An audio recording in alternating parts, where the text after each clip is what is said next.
안녕하세요. 고영술입니다. 오늘 소개드릴 영화는 2023년작 로봇드림입니다. 이 영화는 사람이 안 나오고 애니메이션이에요. 말도 안 해요. 대사가 없고요. 그냥 감탄사? 뭐 요런 것만 있는데 말을 안 해도 모든 것이 표현이 되는 그런 영화입니다.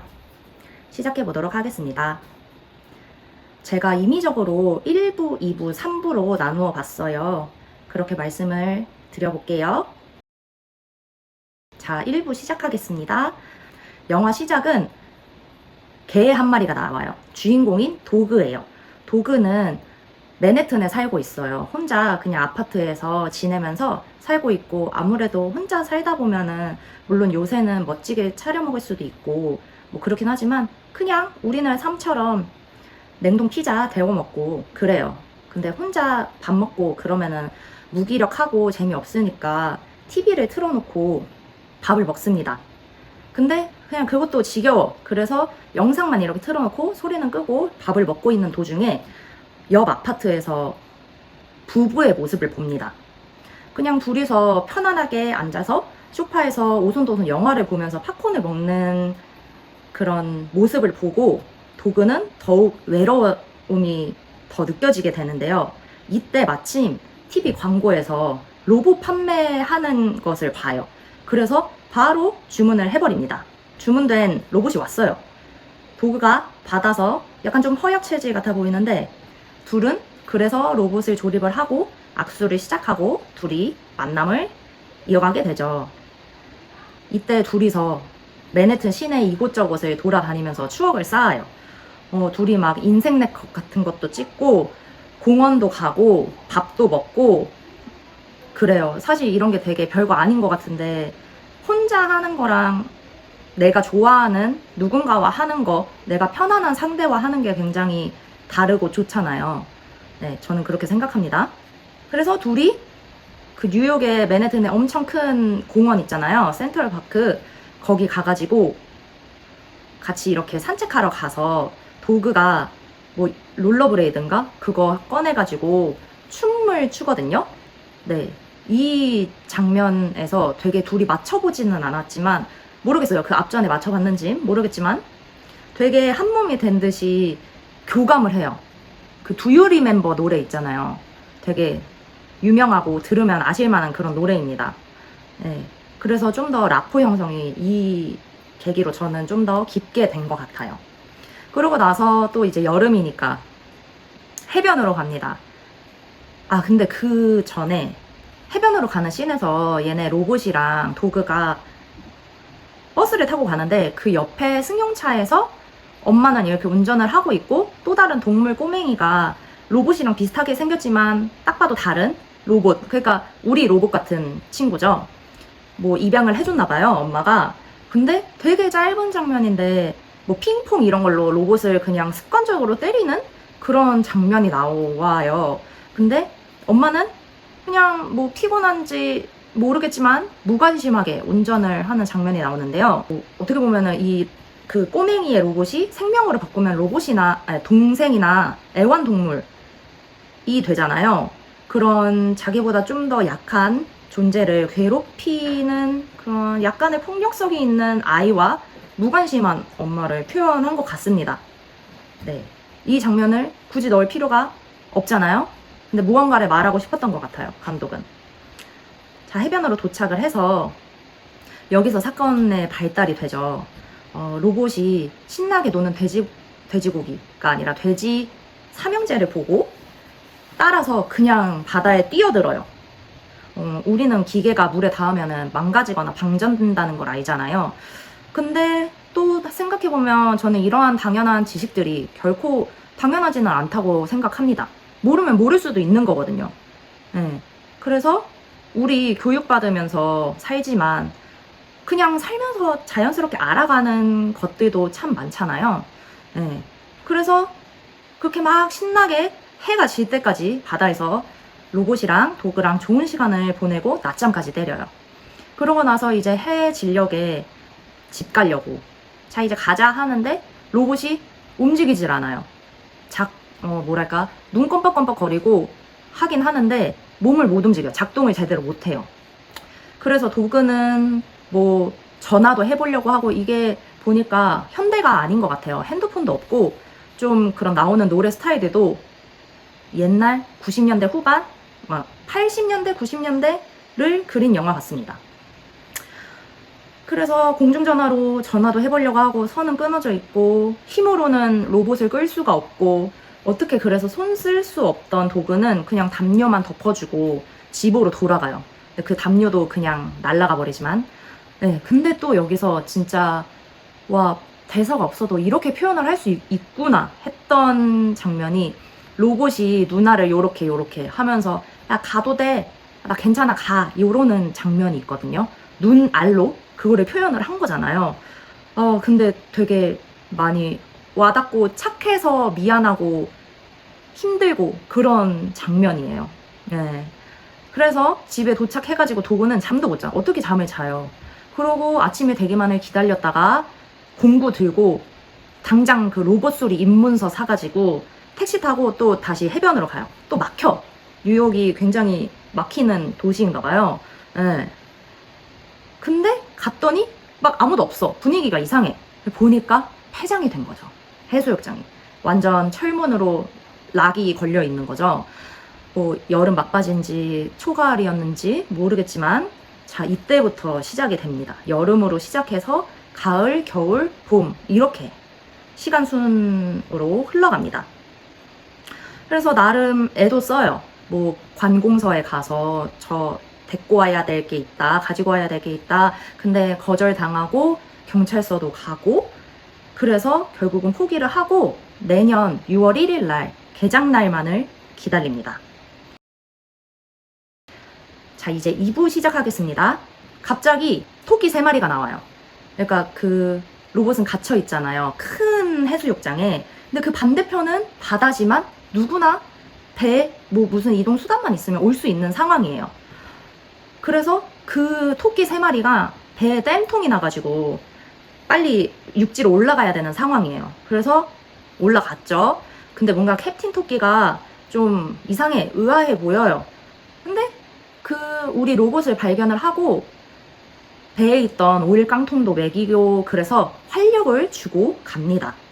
그렇게 다시 작동하게 된 로봇은 바로 도그의 집으로 향합니다. 근데 똑똑똑 문 두들겨. 안 여는 거예요. 알고 보니 그게 로봇의 꿈이었던 거예요. 그 똑똑똑 소리는 나쁜 토끼들의 노로 로봇의 다리를 자르는 장면이 나와요. 땜통을 막기 위해. 그래서 로봇의 다리 한쪽이 절단이 됩니다. 근데 또 땜빵은 작으니까 로봇의 발가락 하나만 떼고 땜빵 맞고 다리 그냥 던지고 가요. 아까 그 도와준 장면은 꿈이었던 거죠. 그리고 떠나면서 로봇 한번 그 캡틴 토끼가 보고 가거든요. 그 장면이 굉장히 소시오패스 같은 그런 느낌이 드는 장면입니다. 그러고 가을이 돼서 할로윈에 맞아서 도그는 왜 미국 할로윈 난리 나잖아요. 그래서 드라큘라 코스튬도 하고 애들 줄 젤리도 막 준비해요. 근데 보니까 밖에 애들 돌아다니는 거 보니까 우리 로봇 비스무리한 실루엣이 지나가는 거예요. 근데 그 로봇이 우리 집에 왔어. 도그네 집에 왔는데 알고 보니까 로봇 탈을 쓴 어린 고양이였어요. 어린이 고양이. 그래서 괜히 화내고 막 성질내고 애들 쫓아내요. 그러고 나서 또 혼자 외롭게 앉아서 그 분장 씻어내는 장면이 있거든요. 목욕방에서. 네, 이 장면도 굉장히 짧지만 좋아하는 장면이고요. 이렇게 몇 번의 아까 계절 순으로 간다고 했잖아요. 되게 많은 꿈 장면과 그런 도그의 현실 장면들로 이어지는 그런 영화예요. 그냥 한번 보세요. 보셔야 이게 좀 느껴질 거예요. 네, 되게 좋은 영화거든요. 저는 되게 좋아하는 영화예요. 로봇 꿈에서 갑자기 그 겨울이잖아요. 겨울에 막 눈보라치는 해변에서 로봇이 또 아무렇지 않게 나와서 우리 영화잖아요. 스크린을 뒤집어요. 그거 있잖아요. 우리 뭐죠? 오즈의 마법사. 오즈의 마법사 배경이 나오는데요. 거기서 꽃 무대기가 무슨 메가크루 미션 하듯이 탭댄스를 막 쳐요. 그런 장면도 나오는데 이거는 저는 몇 번을 봐도 무슨 장면인지 모르겠더라고요. 도그를 그리워하는 로봇의 염원일까요? 왜 꿈은 그렇잖아요. 되게 앞뒤도 안 맞고 이상하고 하여튼 그런 장면도 있고, 도그가 진짜 외로움을 좀 많이 타나 봐요. 또 친구 만들어 보겠다고 스키 타러 가가지고 그 개미알개 같은 애들한테 이짐에 당하고 다치고 또 외롭고 계속 그래요. 계속. 왜 우리 그럴 때 있잖아요. 진짜 막 마음의 안정은 찾고 싶은데 주변에 사람은 없고 어떻게 좀 해볼까? 그래서 뭐 동호회나 뭐 사람 좀 많은데 나가 보니까 무언가를 노리거나 나쁜 사람들이거나, 물론 좋은 사람들도 많지만 그런 시기가 있는 것 같아요. 되게 막 이상한 시기. 네, 그런 시기였나 봐요. 도그도. 네. 그러고 나서 로봇의 꿈 장면은 되게 자주 나온단 말이에요. 제 기억에 한 4-5번 이상 나오는 것 같아요. 근데 도그의 꿈 장면이 딱 한 번 나오거든요. 다 도그는 현실인데 꿈 장면이 하나 나와요. 아이스크림 트럭이 지나가면서 아이스크림 트럭 안에 아이스크림 탈이 있어요. 근데 걔가 진짜 기분 나쁘게 웃으면서 지나가는 씬이 있거든요. 근데 이게 미국에는 아이스크림 트럭 육외 괴담이 있나 봐요.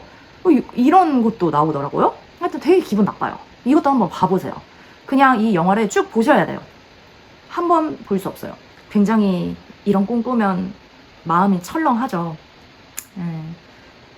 또 그 와중에 도그한테 어떤 오리누님이 나타나요. 오리누님이 나타나가지고 막 또 힙한 오리누나야. 센트럴파크에서 이제 신년이면은 연을 날리려고 갔는데 도그는 할 줄 아는 게 잘 없나 봐요. 잘 못해. 그래서 그 오리누님이 이렇게 도와주고 그때부터 둘이서 연락도 좀 하고 어디 하이킹 같은 것도 가고 물고기도 잡으러 가고 그러면은 거의 사귀는 거 아닌가요? 저는 그렇게 생각하거든요.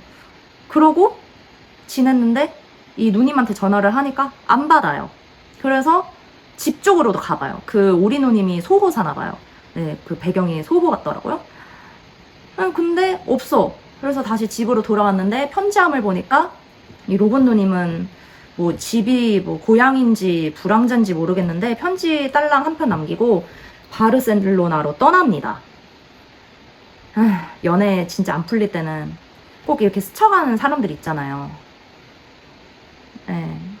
어차피 떠날 예정이면은 정주지 않았으면 좋겠어요. 저는 뭐 그쪽도 외롭고 뭐 아니 난 사귀려고 한 거 아닌데 그냥 너랑 논 건데 할 수도 있지만 근데 또 돌이켜서 생각해보면 그 짧은 교류를 한 사람들도 경험이 되는 게 인생 같아요. 저는.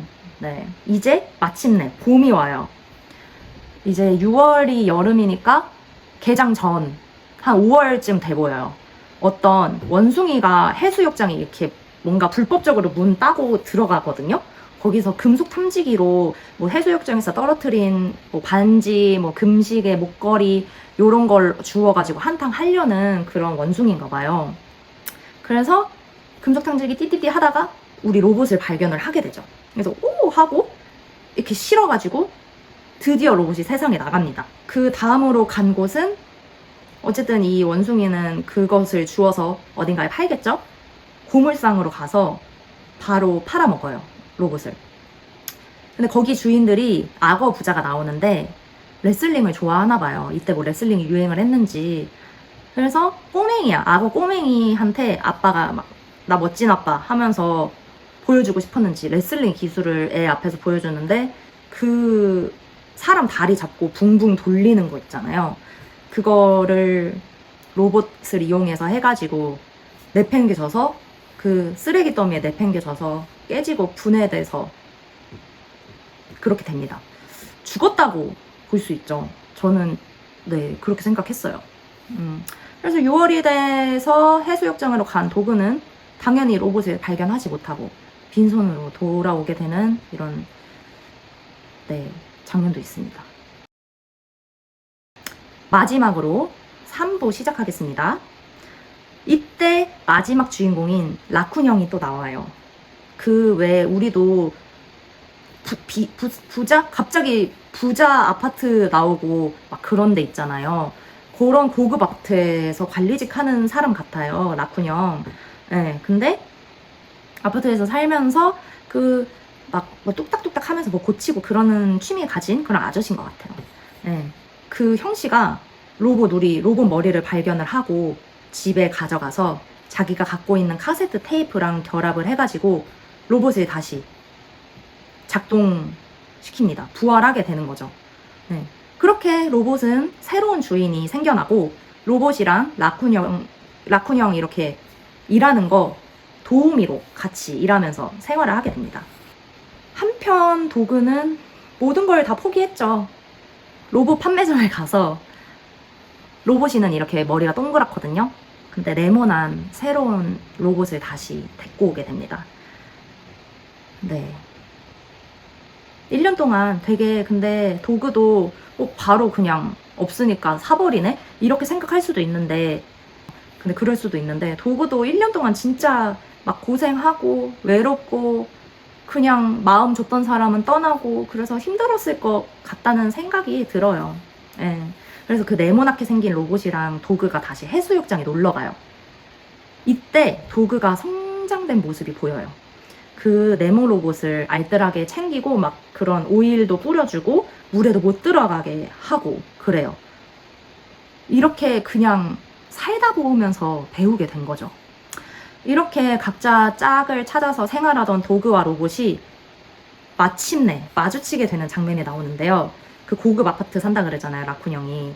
거기 맨 위에 살거든요. 그 옥탑방인지 모르겠지만 어쨌든 나쁘지 않아 보여요. 네. 그래서 막 둘이 밥 해 먹으려고 하고 있는데 밖에서 그 네모 로봇이랑 걷고 있는 도그를 발견합니다. 그래서 바로 쫓아가요, 로봇은. 막 쫓아가서 도그 이렇게 딱 잡고 둘이 포옹을 하는 장면이 나와요. 거기서 또 네모 로봇이 그럼 나는 어떡하지? 뭐지? 이거 뭐지? 라는 표정이 짧게 나오거든요. 근데 이것도 현실이 아니라 로봇의 상상이었더라고요. 네. 그래서 로봇이 그 몸통이 카세트 테이프잖아요. 그래서 그 둘의 테마송인 Do You Remember 틀고 그 둘은 Do You Remember에 맞춰서 그때처럼 그때 센트럴파크 때처럼 같이 춤을 추면서 교류를 합니다. 이 장면이 되게 현실감이 없게 느껴지는데 둘이서 서로가 그곳에 있었다는 거는 확실히 인지를 한 거는 같아요. 막 둘이 생글생글 웃으면서 춤을 추는데 되게 슬퍼요. 네. 저는 이 장면이 많은 사람들이 이 장면이 영화의 진수라고 생각할 것 같습니다. 네. 그래서 결국은 그 둘은 서로가 가까운 곳에 있는 것을 인지하였음에도 불구하고 현재 살고 있는 새로운 짝과 손을 잡고 함께 식사를 하면서 이 영화가 끝이 납니다. 네. 되게 허무하다면 허무할 수 있는 그런 결말인데요. 이 영화는 결말을 듣고 봐도 정말 가치가 있다고 생각합니다. 저는 이 영화가 정말 슬프더라고요. 네. 왜 우리 특히 남자들 그 마음속에 짝사랑 한 명씩 품고 산다고 하잖아요. 그런 거를 표현한 영화인 것 같고요. 네, 제가 이걸 극장 가서 봤는데 앞장면에 커플인지 모르겠지만 남자 여자가 둘이 와서 봤는데 마지막에 엔딩 크레딧 올라갈 때 남자가 훌쩍이고 있더라고요. 뭐 여자 입장에서는 기분이 좋지는 않았겠지만 뭐 저는 이런 영화 보고 인생에서 이런 영화 보고 생각나는 사람이 있고 눈물을 흘릴 수 있다는 것만으로도 나름 가치가 있는 인생이었다고 생각을 합니다. 근데 또 뇌절해가지고 가끔 텔레비 보면은 이상한 사람들 나오더라고요. 막 와이프가 있는데 막 첫사랑이랑 만나고 연락하고 애 딸린 사람이 그런 경우가 있는데 이 영화는 그런 걸 말하는 건 아니에요. 아시죠? 웬만한 사람들은 이해할 것이라고 생각합니다. 네. 그렇고요. 그리고 저 이거 책도 있어요. 이 원작이에요. 이렇게 그림 소설책이라고 하는데요. 뭐 읽을 건 따로 없고요. 그림체도 좀 달라요. 네, 그래서 이런 게 있고 이 영화를 보고 생각나는 사람이 있다면 충분히 그리워하고 웃어보면서 추억으로 간직하는 게 멋있는 게 아닐까라고 생각을 합니다. 네, 그럼 오늘 영화 여기까지 마치겠습니다. 감사합니다.